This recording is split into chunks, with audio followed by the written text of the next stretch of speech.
Welcome all of you on DS nursing classes. एक important session आज का जो कि आपका होने वाला है फार्मेकोलॉजी के ऊपर। नोट सेट 11 और अदर जो नर्सिंग एग्जाम्स हैं उनमें आने वाले टॉप 10 ऐसे क्वेश्चन जिनके साथ अपन एक्सप्लेनेशन देखेंगे, जो कि लगभग 20 से 25 क्वेश्चन को कवर करेंगे आपके, जो कि इंपॉर्टेंट होने वाले हैं, जिसमें अपन एंटीडोट देखने वाले हैं और कुछ इंपॉर्टेंट क्वेश्चन जो बार बार फार्मेकोलॉजी से रिपीट होते हैं। क्योंकि आपको पता है फार्मेकोलॉजी नर्सिंग का स्टूडेंट बहुत कम टाइम में पढ़ना चाहता है और कुछ इंपॉर्टेंट बातें ही देखना चाहता है, तो उसी से रिलेटेड ये आज का सेशन होने वाला है। बिल्कुल कंप्रेस्ड फॉर्म में आपके लिए जो इंपॉर्टेंट है, मोस्ट एक्सपेक्टेड क्वेश्चन है वो लेकर आया हूँ। तो स्टार्ट करते हैं आज का सेशन। इंपॉर्टेंट सेशन होने वाला है, पूरे सेशन को अच्छे से देखना है।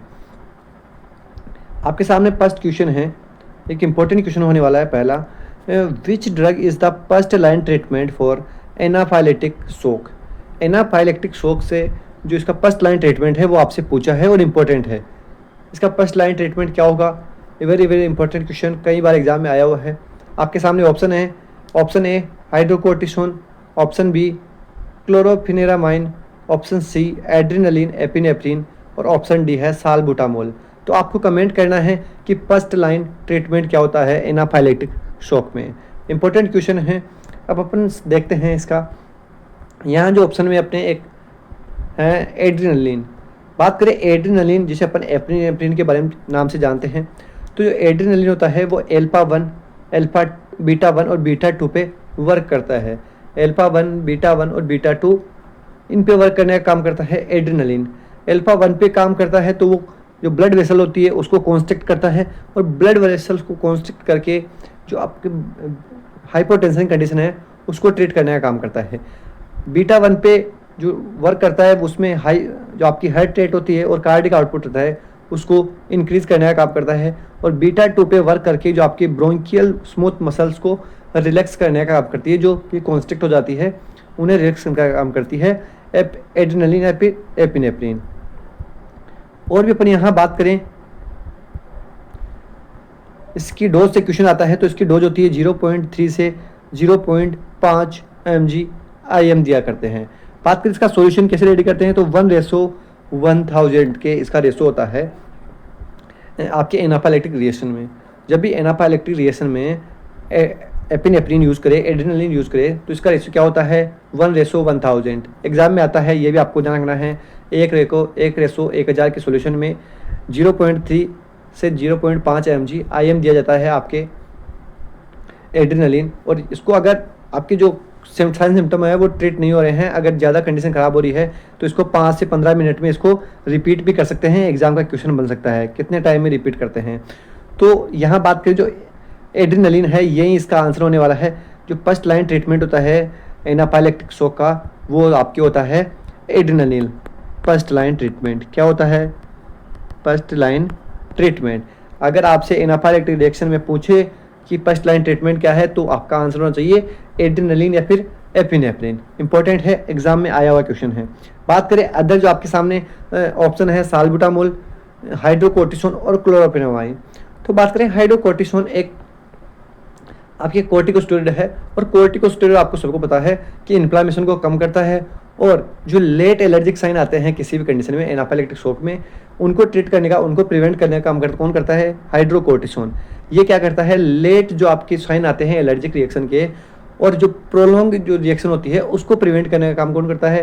हाइड्रोकोर्टिसोन। अब आपको क्या चाहिए? फर्स्ट लाइन ट्रीटमेंट जो जल्दी ट्रीट करे, जो आपकी हाइपोटेंशन हो रही है, ब्रोंकियल स्पाज्म हो रहा है, उसको ट्रीट करे। लेकिन हाइड्रोकोर्टिसोन आपके क्या करता है? इन्फ्लामेशन को कम करता है और जो लेट एलर्जिक रिएक्शन होती है उसको प्रिवेंट करता है। और इसके बात करें इसका ऑनसेट भी क्या होता है? स्लो। इसीलिए ये इसका फर्स्ट लाइन ट्रीटमेंट नहीं होगा, ये इसका एडजुवेंट होगा। हम अपन फर्स्ट लाइन ट्रीटमेंट देने के बाद में अपन इसको यूज़ कर सकते हैं। नेक्स्ट आपके ऑप्शन था एक क्लोरोफिनेरामाइन। ये बीटा 2 एड्रेनर्जिक एगोनिस्ट होता है, जो कि एक बात कर ले सबसे पहले साल्बुटामोल की कर रहा हूँ मैं। साल्बुटामोल एक बीटा 2 एड्रेनर्जिक एगोनिस्ट होता है जो कि ब्रोंकोडायलेटर होता है। और आप सभी को पता है ब्रोंकोडायलेटर क्या करता है, जो आपके ब्रोंकोस्पाज्म हो रहा है उस कंडीशन में अपन इसको यूज़ कर लेते हैं। और ये ब्रोंकल को जो ब्रोंकल स्पाज्म हो उसको ट्रीट करके ब्रोंकल डायलेशन करवाता है। तो अपन को यहाँ ओनली ब्रोंकियल डायलेशन नहीं करवाकर जो कंप्लीट जो शो की कंडीशन है उसको ट्रीट करना है। तो शो की कंडीशन में हाइपोटेंशन भी हो रहा है, आपके हार्ट रेट भी कम हो रही है, कार्डिक आउटपुट को भी ट्रीट करना है, ब्रोंकियल स्पाज्म को ट्रीट करना है, लेकिन जो साल्बुटामोल है आपके ओनली बीटा 2 पे काम करती है और बीटा 2 पे काम करके आपके ब्रोंकियल जो स्मूथ मसल है उनको रिलैक्स करने का काम करती है, इसीलिए ये फर्स्ट लाइन ट्रीटमेंट नहीं होगा। बात करें क्लोरोफेनेरामाइन, तो क्लोरोफेनेरामाइन आपके H1 एंटीहिस्टामाइन है और आप सभी को पता है H1 एंटीहिस्टामाइन आपके इचिंग को, हाइव्स को, मतलब अर्टिकेरिया को और इनको ट्रीट करने का काम करती है। तो यहाँ ऐसी कंडीशन देखने को नहीं मिल रही है। एनाफाइलेक्टिक शॉक में ये भी फर्स्ट लाइन ट्रीटमेंट नहीं होगा और जो फर्स्ट लाइन ट्रीटमेंट होगा वो मैंने आपको समझा दिया पूरी बात, एड्रेनालिन होगा और एपिनेफ्रिन होगा। इसमें जो कंडीशन है जो आपको याद करना है वो मैंने बता दिया है और इम्पोर्टेंट क्वेश्चन था, आया हुआ क्वेश्चन है, इसीलिए यहाँ जो आंसर होगा सही वो आपके ऑप्शन सी होगा, एड्रेनालिन, या इसी को अपन बोलते हैं एपिनेफ्रिन। और नेक्स्ट क्वेश्चन की तरफ चलते हैं। एक इंपॉर्टेंट क्वेश्चन फिर आपके सामने, which insulin has fastest onset of action, ऐसा कौन सा इंसुलिन है जो सबसे जल्दी अपना एक्शन स्टार्ट करता है। ऑप्शन ए दे रखा है रेगुलर इंसुलिन, ऑप्शन बी है NPH इंसुलिन, ऑप्शन सी है इंसुलिन लिस्प्रो और ऑप्शन डी है इंसुलिन गार्जिन। तो इनमें से कौन सा राइट होगा आपको कमेंट करना है फास्ट। बात कर लेते हैं यहाँ पे इंसुलिन की। तो आपको सभी को पता है इंसुलिन जो आपके होते हैं rapid acting, short acting, intermediate और लॉन्ग एक्टिंग, ये आपके इंसुलिन होते हैं। बात करें रैपिड एक्टिंग की सबसे पहले, तो जो रैपिड एक्टिंग इंसुलिन होते हैं इनमें आपके लिस्प्रो, एस्पार्ट और ग्लूलिसिन आता है और इसका जो ऑनसेट होता है वो सबसे फास्ट होता है जो कि 10 से 15 मिनट में हो जाता है। सबसे फास्ट एक्शन करने वाला कौन सा है, रैपिड एक्टिंग इंसुलिन। नेक्स्ट अपन बात करते हैं यहाँ पे रेगुलर इंसुलिन। अगर रेगुलर इंसुलिन के एग्जाम्पल की बात करें तो आप क्या होता है ह्यूमिलिन आर और नोवलिन आर, जिसका ऑनसेट होता है 30 से 60 मिनट। कितना होता है, 30 से 60 मिनट। नेक्स्ट आपकी जो आता है वो होता है इंटरमीडिएट इंसुलिन और इंटरमीडिएट इंसुलिन होता है उसमें आपके NPH आता है और NPH का जो ऑनसेट होता है वो 2 से 3 घंटे होता है। और लास्ट आता है आपका लॉन्ग एक्टिंग जिसमें लेंटस और डेटमीवीर होता है जिसका ऑनसेट लगभग 1 घंटा होता है। और लॉन्ग एक्टिंग का आपको एक चीज़ और ध्यान रखनी है, इसका कोई भी पीक नहीं होता है। इंपॉर्टेंट बात है, ऐसा कौन सा इंसुलिन है जिसका पीक नहीं होता है, तो वो आपके लॉन्ग एक्टिंग इंसुलिन है। इसका एग्जाम में क्वेश्चन भी बन सकता है, लॉन्ग एक्टिंग इंसुलिन का कोई पीक टाइम नहीं होता है। तो अपने सामने जो चारों इंसुलिन हैं इनमें सबसे फास्ट एक्टिंग करने वाला कौन सा है, रैपिड एक्टिंग इंसुलिन। अब आपकी क्वेश्चन में दे रखा है regular insulin, NPH insulin, insulin lispro और इंसुलिन गार्जिन। तो बात करें यहाँ रेगुलर इंसुलिन, तो रेगुलर जो इंसुलिन होता है इसका ऑनसेट होता है 30 से 60 मिनट, जो कि इसका राइट आंसर नहीं होगा। नेक्स्ट ऑप्शन डी है इंसुलिन गार्जिन, जो कि लॉन्ग एक्टिंग इंसुलिन है और लॉन्ग एक्टिंग इंसुलिन मतलब जिसका ऑनसेट लेट होता है, लगभग 1 से 2 घंटा होता है और इसका कोई पीक नहीं होता है। तो ऑप्शन डी भी इसका आंसर नहीं होने वाला है। ऑप्शन बी की बात करें NPH इंसुलिन, जो कि इंटरमीडिएट इंसुलिन है और इंटरमीडिएट इंसुलिन का भी जो ऑनसेट टाइम होता है वो 1 से 2 घंटे होता है। और जो ऑप्शन सी है इंसुलिन लिस्प्रो, जो कि इस क्वेश्चन का राइट आंसर है, क्योंकि जो इसका ऑनसेट होता है वो आपके 10 से 15 मिनट में हो जाता है और ये रैपिड एक्टिंग इंसुलिन का एग्जाम्पल है इंसुलिन लिस्प्रो। तो इस क्वेश्चन का आंसर ऑप्शन सी होगा। इंपॉर्टेंट क्वेश्चन है, इंसुलिन से एग्जाम में क्वेश्चन बनता है। अगर आप कमेंट करते हो तो मैं इस पर एक छोटा सा वीडियो लेके आ सकता हूँ जिसमें अपन बात करते हैं लोडिंग की, और जिसमें लोडिंग और एयर इन्फ्यूजन की बात कर लेंगे, जो कि इंपॉर्टेंट एग्जाम में बनने वाला क्वेश्चन है। लोड किसको पहले करना है और एयर इन्फ्यूज किस में करनी है, तो मैं एक बार यहीं आपको शॉर्ट में बता दूं किसको सबसे पहले आपको कैसे करना है। अगर आपकी बात करें एयर इन्फ्यूजन की, तो एयर इन्फ्यूजन सबसे पहले रेगुलर में करते हैं, उसके बाद में NPS में करते हैं। बात करें लोडिंग की तो सबसे उल्टा करना है भाइयों, पहले NPH को लोड करना है, उसके बाद में रेगुलर को लोड करना है। ये याद RN, इसका उल्टा कर लेना है N और R। ये एयर इन्फ्यूजन हो गया और इन्फ्यूजन पहले R में करेंगे और बाद में N में, क्योंकि N को पहले लोड करना है। जैसे इस पर इन्फ्यूज किया, इसको लोड कर लो और उसके बाद में रेपिड को, रेगुलर इंसुलिन को लोड करना है। तो ये बात आपको ध्यान रखनी है। मैं एक और वीडियो लेके आ जाऊँगा, शॉर्ट वीडियो, जिसमें आपको ये देखने को मिलेगा और यहाँ से क्वेश्चन आता है। नेक्स्ट क्वेश्चन आप सभी के सामने इंपॉर्टेंट क्वेश्चन होने वाला है। Which anti hypertensive drug is Contra indicated during pregnancy? कौन सी ऐसी एंटी हाइपरटेंसिव ड्रग है जो कॉन्ट्रा इंडिकेटेड होती है ड्यूरिंग प्रेगनेंसी? इंपॉर्टेंट क्वेश्चन है, एग्जाम में आने वाला क्वेश्चन है। ऑप्शन ए है calcium channel blocker, option B है बीटा ब्लॉकर, ऑप्शन सी है एसीई इनहिबिटर और ऑप्शन डी है मिथाइल डोपा। तो यहाँ आपको कमेंट करना है आपका आंसर, क्या आंसर होगा आपका। सबसे पहले जो क्वेश्चन बन सकता है एग्जाम में वो आपके हैं सेपेस्ट एंटी हाइपरटेंसिव ड्यूरिंग प्रेगनेंसी। तो इसका आंसर आपके जाने वाला है मिथाइल डोपा। याद रख लेना है, एग्जाम का क्वेश्चन है सेपेस्ट हाइपरटेंसिव ड्रग ड्यूरिंग प्रेगनेंसी। तो कौन सा होता है? Methyl dopa. नेक्स्ट अपन बात कर लेते हैं यहाँ पे कैल्शियम चैनल ब्लॉकर की, जो कैल्शियम चैनल ब्लॉकर और बीटा ब्लॉकर हैं, जो कि सेप होती है हाइपरटेंसिव ड्रग होती है ये, और जो सेप होती है प्रेगनेंसी के टाइम। लेकिन इनमें क्या होता है, आपको हार्ट रेट और बीपी को रेगुलर मॉनिटर करना होता है, मॉनिटरिंग की ज़रूरत होती है। और एक ऑप्शन है आपके पास एसी इनहिबिटर। जो एसी इनहिबिटर है जिसमें प्रिल सफिक्स लगा होता है, जैसे कैप्टोप्रिल, एनालप्रिल, लिसिनोप्रिल। तो ये कॉन्ट्रा इंडिकेटेड होती है प्रेगनेंसी में। ड्यूरिंग प्रेगनेंसी कौन सी एंटी हाइपरटेंसिव कॉन्ट्रा इंडिकेट होती है? वो होती है आपके एसीई इनहिबिटर। और एसी इनहिबिटर कॉन्ट्रा इंडिकेटेड होने के साथ साथ स्पेशली ड्यूरिंग सेकेंड और जो थर्ड ट्राइमेस्टर होता है उसमें स्पेशली इसको कॉन्ट्रा इंडिकेटेड रखा जाता है, क्योंकि ये फीटल किडनी को डैमेज कर सकती है, आपके ओलिगोहाइड्रोमिनस कर सकती है, स्कल हाइपोप्लेजिया कर सकती है। तो ये कुछ फीटल हार्म है जो कर सकती है आपके एसी इनहिबिटर। इसीलिए इसको ड्यूरिंग सेकेंड और थर्ड ट्राइमेस्टर में स्पेशली कॉन्ट्रा इंडिकेट रखते हैं, और ड्यूरिंग प्रेगनेंसी भी ये कॉन्ट्रा इंडिकेटेड रहती है। तो आपको याद रखना है एसी इनहिबिटर कॉन्ट्रा इंडिकेटेड होती है, और सेफेस्ट ड्रग जो होती है हाइपरटेंसिव ड्यूरिंग प्रेगनेंसी वो होती है मिथाइल डोपा। एग्जाम में क्वेश्चन बन सकता है इसका भी। तो यहाँ ऑप्शन आपका आ जाएगा ऑप्शन सी, जो कि कॉन्ट्रा इंडिकेटर होती है ड्यूरिंग प्रेगनेंसी। बीटा ब्लॉकर और कैल्शियम चैनल ब्लॉकर सेफ होती है, लेकिन इनमें मॉनिटरिंग की आवश्यकता होती है। और ऑप्शन डी मिथाइल डोपा, जो कि सेफेस्ट ड्रग होती है। कैसी होती है? Safest during pregnancy. I hope अब तक ये क्वेश्चन समझ में आए होंगे और इंपॉर्टेंट होने वाले हैं। मैं बता रहा हूँ आपको कि यहाँ से आपको क्वेश्चन देखने को मिलेगा। नेक्स्ट आने वाले क्वेश्चन एंटीडोट के होने वाले हैं, जो कि वेरी वेरी इंपॉर्टेंट क्वेश्चन है। नोट सेट आपके एंटीडोट से हर बार क्वेश्चन बनाता है, जो कि आने वाले क्वेश्चंस में अपन एंटीडोट देखने वाले हैं। अब आपके सामने एक और नोट सेट का फेवरेट क्वेश्चन जो कि रिपीट होता रहता है।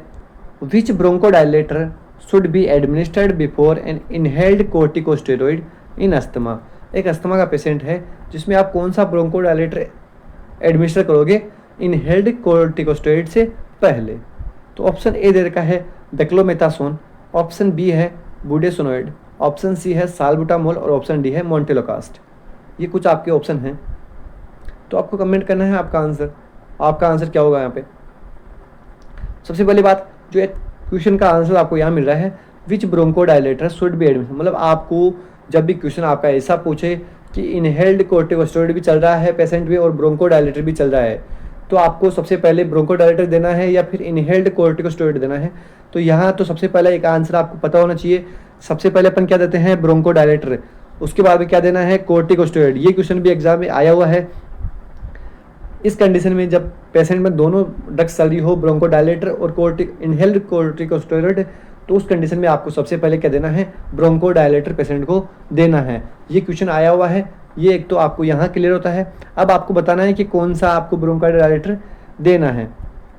तो देखते हैं, यहाँ ऑप्शन था आपके साल्बुटामोल। सभी को पता है salbutamol short acting beta 2 agonist है। शॉर्ट एक्टिंग बीटा 2 एगोनिस्ट, एक तो साबा आता है, एक लाभ आता है, जो कि लॉन्ग एक्टिंग होता है। जो साल्बुटामोल है वो शॉर्ट एक्टिंग है, जो कि एक ब्रोंकोडायलेटर है। क्या है? ब्रोंकोडायलेटर। और इसको क्या देते हैं? Given before corticosteroid. कोर्टिकोस्टेरॉइड से पहले देना होता है क्या? साल्बुटामोल। अब साल्बुटामोल क्या करेगा? साल्बुटामोल रिलैक्स करेगा आपकी जो एयरवे है, एयरवे को ओपन करेगा और ब्रोंकस को डायलेट करने का काम करेगा। इसके अलावा ये क्या करेगा? जब ब्रोंकस डायलेट हो जाएंगे, जो एयरवे ओपन हो जाएगा पूरा, तो जब अब इनहेल्ड कोर्टिकोस्टेरॉइड लोगे तो इनहेल्ड कोर्टिकोस्टेरॉइड के लिए कोई ऑब्स्ट्रक्शन नहीं रहेगा, ऑब्स्ट्रक्शन नहीं रहेगा तो प्रॉपर जो ड्रग है वो डीपर लंग्स तक जाएगी और अच्छे से काम करेगी।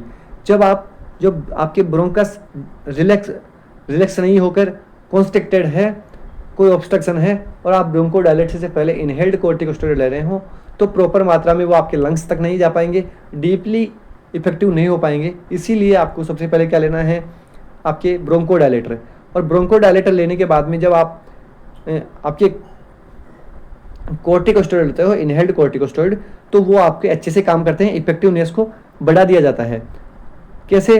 जैसे एक तो ओपन कर देते हैं, आपके एयरवे को रिलैक्स कर देते हैं और ब्रोंकोस को डायलेट कर देते हैं। इसी के साथ ये क्या करते हैं, अगर जब आपका एयरवे क्लीन हो जाएगा, ओपन हो जाएगा, तो जो आपका इनहेल्ड कोर्टिकोस्टेरॉइड है वो डीपर इनटू द लंग्स जाएंगे और वहाँ जाकर इंप्रूव इफेक्टिवनेस होगा।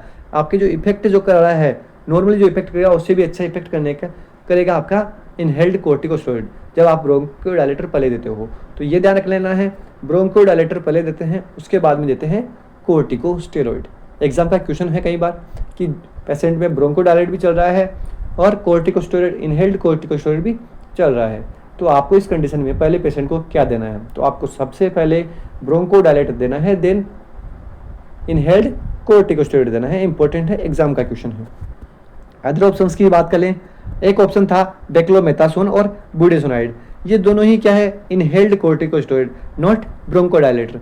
तो आपको मैंने क्या बताया कि सबसे पहले ब्रोंकोडायलेटर देना है, उसके बाद में आपको देना है इनहेल्ड कोर्टिकोस्टेरॉइड। तो ये दोनों ही तो क्या है, इनहेल्ड कोर्टिकोस्टेरॉइड, तो इसको आपको ब्रोंकोडायलेटर के बाद में देना होता है। बात करें मोन्टेलोकास्ट की, तो ये एक ल्यूकोट्राइन एंटागोनिस्ट है, जो कि इसका ना तो आपके एलर्जी में वर्क करता है ज़्यादा, तो यहाँ आपके ना तो ब्रोंकोडायलेटर में वर्क आएगा ये और ना ही इनहेल्ड कोर्टिकोस्टेरॉइड में, तो ये आंसर तो वैसे भी रॉन्ग होने वाला है। तो बात करते हैं यहाँ जो ऑप्शन में, तो बात कर लिया डेक्लोमेथासोन और ब्यूटेसोनाइड, तो ये दोनों क्या है आपके, ये दोनों तो आपके इनहेल्ड कोर्टिकोस्टेरॉइड है, तो दोनों ही ऑप्शन राइट नहीं होंगे। मोन्टेलोकास्ट ये भी राइट नहीं होगा। बात करें एक ही ऑप्शन आपके ब्रोंकोडायलेटर है, वो आपके साल्बुटामोल है, और साल्बुटामोल को मतलब ब्रोंकोडायलेटर को आपको इनहेल्ड कोर्टिकोस्टेरॉइड से पहले देना होता है, याद रख लेना है, इंपॉर्टेंट क्वेश्चन बनता है। यहाँ क्वेश्चन ऑप्शन सी राइट होने वाला है। नेक्स्ट क्वेश्चन की बात करते हैं। अब आपके चालू रहे एंटीडोट के क्वेश्चन, जो कि एग्जाम के फेवरेट क्वेश्चन है नोट सेट के। ध्यान से देख लेना है, नोट सेट के फेवरेट क्वेश्चन में आता है आपके antidote. Which drug is the antidote of heparin overdose? कौन सा एंटीडोट हेपेरिन की ओवरडोज में यूज लिया जाता है? ऑप्शन ए है विटामिन के, ऑप्शन बी है प्रोथोमाइन सल्फेट, ऑप्शन सी है नेलेक्सोन और ऑप्शन डी है प्लूमाजेनिल। तो आपको कमेंट करना है, ये क्वेश्चन बिल्कुल इंपॉर्टेंट होने वाला है। हेपेरिन, वारफेरिन दोनों ही इंपॉर्टेंट है और फेवरेट है नोट सेट के। एग्जाम में कई बार दोनों से क्वेश्चन आया हुआ है, कितनी बार रिपीट हुआ है क्वेश्चन। तो जब आपसे हेपेरिन एंटीडोट पूछे, हेपेरिन की ओवरडोज में एंटीडोट पूछे, तो आपको क्या कमेंट करना है, वो आपको अपन पूरे एंटीडोट के बारे में जो है वो आपको बता रहा हूँ। जो इंपॉर्टेंट एंटीडोट है वो मैं आपके साथ डिस्कस कर रहा हूँ, जो एग्जाम में आए हुए हैं वो मैं आपके साथ डिस्कस करने वाला हूँ। कुछ इंपॉर्टेंट एंटीडोट जैसे एट्रोपिन। अब आपसे एट्रोपिन का एंटीडोट पूछे तो क्या जाएगा, जो कि इंपॉर्टेंट है और आया हुआ है, तो इसका आपको याद रख लेना है फाइसोस्टिग्माइन। एट्रोपिन का क्या होगा, फाइसोस्टिग्माइन। बात करें पीसीएम की, तो ये पूरी लिस्ट आपकी एंटीडोट की होगी। एट्रोपिन का फाइसोस्टिग्माइन, पीसीएम पैरासीटामोल का आपके एन एसिटाइलसिस्टीन। बात करें ओपोइड या फिर मॉर्फिन का, तो इनकी ओवरडोज में आपको क्या देना होता है, नेलेक्सोन। नेक्स्ट अपन बात करते हैं यहाँ, अगर वारफिन का पूछे आपसे वारफिन की एंटीडोट, तो वारफिन का एंटीडोट है विटामिन के प्लस प्रेसप्रोजन प्लाज्मा। अगर विटामिन के ऑप्शन में है तो विटामिन के करना है, लेकिन प्रोजन प्लाज्मा भी साथ में दिया जाता है। नेक्स्ट, अगर थियोफाइलिन की ओवरडोज होती है तो उस कंडीशन में आपको beta blocker as a antidote देना होता है। नेक्स्ट अपन यहाँ बात करते हैं जो इंपॉर्टेंट है उनकी बात कर रहे हैं अपन यहाँ। एक आपके यहाँ है डोपामाइन। डोपामाइन की जब भी ओवरडोज होगी तो आपको फेंटोलामाइन एज ए एंटीडोट देना है। बात करें बेंजोडाइजिपाइन या डाइजिपाम की बात करें, जब डाइजिपाम की ओवरडोज होती है या बेंजोडाइजिपाइन ग्रुप की ओवरडोज होती है तो वहाँ अपन यूज लेते हैं फ्लूमाजेनिल। ये कुछ इंपॉर्टेंट आपके एंटीडोट थे जो कि एग्जाम में बार बार रिपीट होते हैं। अब जो आपका ऑप्शन है यहाँ, जैसे विटामिन के है, तो आप सभी को पता है विटामिन के वारफेरिन में यूज लेता है, किसमें, वारफेरिन। जब भी वारफेरिन का आए तो वारफेरिन में आपको विटामिन के देना है। बात करें ऑप्शन डी फ्लूमाजेनिल, तो हमने देख ही लिया, ये आता है बेंजोडाइजिपाइन में, BZD। बेंजोडाइजिपाइन में कौन सा यूज लेते हैं? फ्लूमाजेनिल। नेक्स्ट आपके पास नेलक्सोन, तो नेलक्सोन जो यूज लिया जाता है वो ओपियोइड या मॉर्फिन की टॉक्सिसिटी में यूज लेते हैं नेलक्सोन। और एक ऑप्शन बच रहा है आपके पास, ऑप्शन बी प्रोथामाइन सल्फेट, जो कि हेपेरिन की ओवरडोज में यूज लिया जाता है। चारों ही ऑप्शन के आपको एंटीडोट मिल चुके। विटामिन किसका है? वारफेरिन का। प्रोथामाइन सल्फेट किसका है? हेपेरिन का। नेलक्सोन किसका है? ओपियोइड या फिर मॉर्फिन ओवरडोज का। और ऑप्शन डी फ्लूमाजेनिल किसका है? आपके बेंजोडाइजिपाइन का। तो इंपॉर्टेंट क्वेश्चन था, मैंने आपको यहाँ कुछ एंटीडोट भी बताए, वो सारे एंटीडोट इंपॉर्टेंट है, लिस्ट को ध्यान रख लेना है, एग्जाम में एक ना एक क्वेश्चन आपको 101% मिलने वाला है। नेक्स्ट क्वेश्चन फिर से एंटीडोट का इंपॉर्टेंट क्वेश्चन होने वाला है, जो पहले मैंने आपको बता दिया। यहाँ पूछा है वारफेरिन की टॉक्सिसिटी में, तो वारफेरिन की टॉक्सिसिटी में क्या यूज लेते हैं? वो होता है आपका विटामिन के, जो मैंने पिछले क्वेश्चन में आपको सारा डिस्कस कर दिया। प्रोथामाइन सल्फेट हेपेरिन के में। एट्रोपिन किसका एंटीडोट होता है? एट्रोपिन किसका डोज होता है? ऑर्गेनोफॉस्फेट पॉइजनिंग का। आपको ये भी ध्यान रखना है, एट्रोपिन की एंटीडोट पाइसोस्टिग्माइन। और एट्रोपिन किसका एंटीडोट होता है? ऑर्गेनोफॉस्फेट पॉइजनिंग का एंटीडोट होता है एट्रोपिन। ये भी आपको ध्यान रख लेना है। कैल्शियम ग्लूकोनेट किसका होता है? मैग्नीशियम सल्फेट टॉक्सिसिटी का। तो यहाँ भी बात कर लेते हैं कुछ, जैसे एक नया आया आपके सामने MgSO4। तो MgSO4 किसका होता है एंटीडोट? कैल्शियम ग्लूकोनेट का। किसका? कैल्शियम ग्लूकोनेट का। बात करें एट्रोपिन की, हमने पिछले क्वेश्चन में बात कर ली। एट्रोपिन का एंटीडोट पाइसोस्टिग्माइन, लेकिन एट्रोपिन भी किसी का ना किसी का एंटीडोट है, वो आपके हैं ऑर्गेनोफॉस्फोरेट पॉइजनिंग का। जब भी ऑर्गेनोफॉस्फोरस पॉइजनिंग होती है तो वहाँ अपन atropine as a antidote use लेते हैं, ये भी आपको ध्यान रख लेना है। तो फिर से यहाँ एक इंपॉर्टेंट क्वेश्चन के साथ आपके चारों ही ऑप्शन क्लियर हुए। प्रोथामाइन सल्फेट हेपेरिन का, विटामिन के वारफेरिन का, एट्रोपिन ऑर्गेनोफॉस्फोरस पॉइजनिंग का, और कैल्शियम ग्लूकोनेट MgSO4 का, मैग्नीशियम सल्फेट का। इंपॉर्टेंट है। नेक्स्ट क्वेश्चन फिर से एक और इंपॉर्टेंट क्वेश्चन आपके सामने एंटीडोट से। अच्छा है, बार बार आपके एंटीडोट का क्वेश्चन आ रहा है। अब आप यहाँ अगर आप ध्यान से देख लोगे इनको, तो आपका एंटीडोट कंप्लीट रिवाइज हो जाएगा और आपको वापस पढ़ने की जरूरत नहीं होगी, क्योंकि इनमें से ही आपका एंटीडोट पूछा जाएगा। ये क्वेश्चन है, यहाँ आपको पूछ रहा है ओपियोइड की ओवरडोज में जो रेस्पिरेटरी डिप्रेशन होता है उसमें आप क्या यूज लेते हो। यहाँ भी आपको एंटीडोट बताना है। ऑप्शन ए है फ्लूमाजेनिल, ऑप्शन बी है नेलक्सोन, ऑप्शन सी है एट्रोपिन, और ऑप्शन डी है एड्रेनालिन। एड्रेनालिन किसी का स्पेसिफिक एंटीडोट नहीं है, लेकिन ये फर्स्ट लाइन ट्रीटमेंट होता है, जैसे एनाफाइलेक्सिस शॉक में। तो ये ऑप्शन डी तो वैसे भी गलत है। बात करें फ्लूमाजेनिल, जो कि बेंजोडाइजिपाइन का है, नेलक्सोन और एट्रोपिन ऑर्गेनोफॉस्फोरस पॉइजनिंग में यूज लेते हैं, और जो नेलक्सोन है वो आपके ऑर्गेनोफॉस्फोरस पॉइजनिंग में यूज लिया जाता है नेलक्सोन। तो यहाँ भी हमने बात कर ली, ये इंपॉर्टेंट था। इसके साथ ही कुछ और एंटीडोट आपके सामने हैं, जैसे ऑर्गेनोफॉस्फोरस पॉइजनिंग, मशरूम पॉइजनिंग और नियोस्टिग्माइन पॉइजनिंग में अपन क्या यूज लेते हैं? एट्रोपिन। और एट्रोपिन की ओवरडोज हो जाए तो क्या यूज लेते हैं? पाइसोस्टिग्माइन। इंपॉर्टेंट है, याद रख लेना है। नेक्स्ट जो इंपॉर्टेंट है आपके हैं पोटेशियम। पोटेशियम के एंटीडोट क्या है? Sodium polystyrene. क्या है? Sodium polystyrene sulfonate. और बात करें डिजोक्सिन में आपके यूज लिया जाता है डिजोक्सिन इम्यून फेब, जिसे बोलते हैं डिजीबाइंड। इंपॉर्टेंट है ये भी एग्जाम का क्वेश्चन बना हुआ है।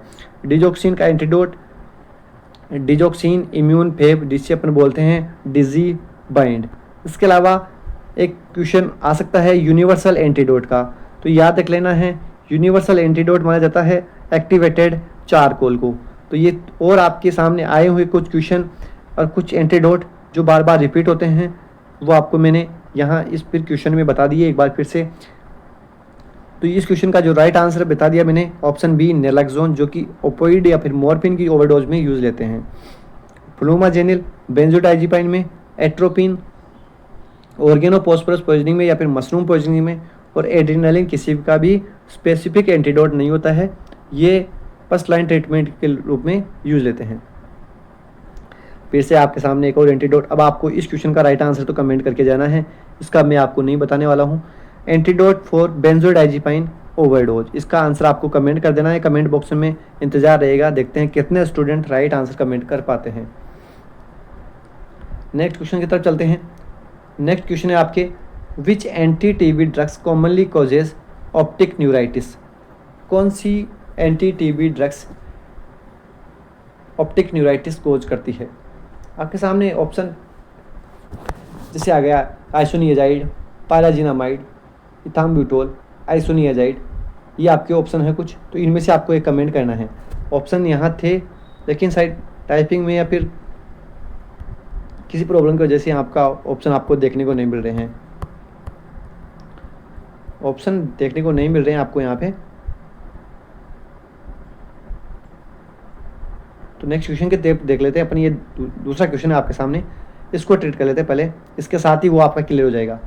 विच anti TB drugs causes peripheral neuropathy and requires pyridoxine sulfonate. कौन सी एंटी टीबी ड्रग है जो पेरीफेरल न्यूरोपैथी कोज करती है, जिसमें अपन को पायरोडोक्सिन देना होता है एज ए सप्लीमेंट? तो यहाँ ऑप्शन है इथाम्ब्यूटोल, ऑप्शन बी है आइसोनियाजाइड, ऑप्शन सी है रिफाम्पिसिन और ऑप्शन डी है स्ट्रेप्टोमाइन। ऑप्शन सी की बात करें, जो नया टीबी का रिजीमेन आया है उसमें रिफाम्पिसिन को चेंज करके रिफापेंटिन कर दिया गया है, रिफीपेंटिन। ये भी आपको नए में जब आपके एक वीडियो लाऊंगा जिसमें आपके जो टीबी का नया रिजीमेन है वो क्वेश्चन बनाएगा 101% आपके नोट सेट 11 में, तो वो मैं आपके लिए अलग से वीडियो लाने वाला हूँ जल्दी, कल या फिर आज में, तो वो आप देखना ना भूले। तो इसमें बात कर लेते हैं अपन, जो आपकी जो पायरोडोक्सिन जो ज़रूरत होती है पायरोडोक्सिन की, वो होती है आपके आइसोनियाजिड में।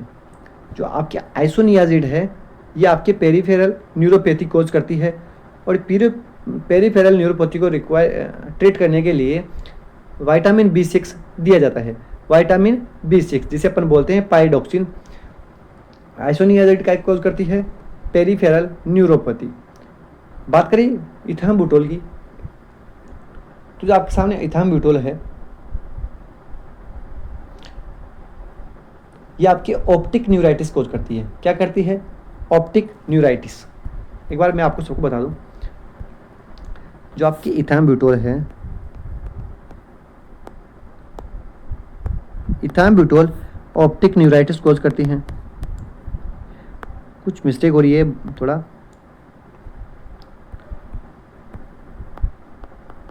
ऑप्टिक न्यूराइटिस कौन कोज करता है? इथाम्ब्यूटोल। इसी के साथ में जब आपसे ऑप्टिक न्यूराइटिस के बारे में पूछे तो ऑप्टिक न्यूराइटिस के जो सिम्टम्स आते हैं वो आपके blurred vision, decrease visual acuity, red green halos आता है, ब्लाइंडनेस देखने को मिलता है, कलर विजन ब्लाइंडनेस जिसे अपन बोलते हैं कलर विजन डिफेक्ट बोलते हैं, और ब्लाइंड स्पॉट भी देखने को मिलता है।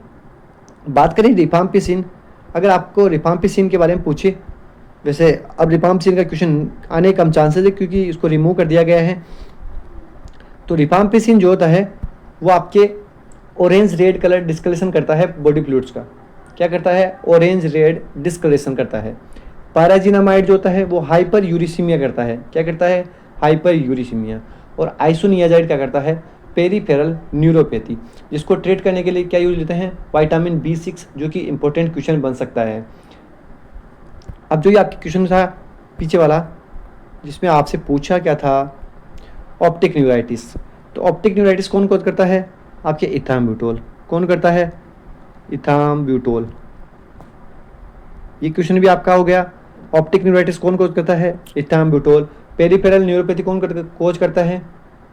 आपके आइसोनियाजाइड। और आइसोनियाजाइड में जो पेरीफेरल न्यूरोपैथी कोज होती है उसको ट्रीट करने के लिए क्या दिया जाता है?